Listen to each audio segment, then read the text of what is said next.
జగన్మోహన్ రెడ్డి ఒక సైగ చేస్తేనే తెలుగుదేశం పార్టీని నామరూపాలు లేకుండా చేస్తానన్నాడు ప్రగల్భాలు పలికినటువంటి కొడాలని. గతంలో గుడివాడలో క్యాసినో పెడితే తెలుగుదేశం పార్టీ నాయకులు నిజ నిర్ధారణకు వస్తే మీరు నా బొచ్చు కూడా ఇంటికి ఇప్పొక్క కూడా పీకలేరు అని చిటికిన చూపించి మరి మాట్లాడినటువంటి కొడాలని. ఈరోజు ఏ దద్దమ్మల లోకములు లాక్కున్నావుతాయా? సిగ్గుండాలని బతుకి ఇప్పటికైనా అర్థం చేసుకో. అధికారం లేకపోతే పోలీసులు లేకపోతే నీ కుక్క బతుకు. ప్రతిపక్షంలో ఉన్నప్పుడు కొడాలని ఎప్పుడు ఏం మాట్లాడాల, అధికారంలోకి వచ్చాక అధికారం బలుపుతో అధికారం మదంతో మాట్లాడి ఇవన్నీ కూడా అడుగుతా ఉన్నాం. 2021లో కొడాలని సవాల్ ఇసిరాడు. తెలుగుదేశం పార్టీ అధికారంలోకి వచ్చి చంద్రబాబు గారు ముఖ్యమంత్రి అయితే రాజకీయ సన్యాసం తీసుకుంటా అన్నాడు.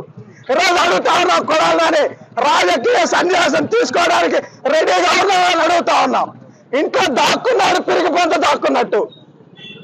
గుడివాడ ప్రజలు భారీ మెజార్టీతో తెలుగుదేశం పార్టీని గెలిపించారంటే అది నీ మీద ప్రజలకు ఉన్నటువంటి ఒక చేత్కారం అని సందర్భంగా తెలియజేస్తా ఉన్నాం.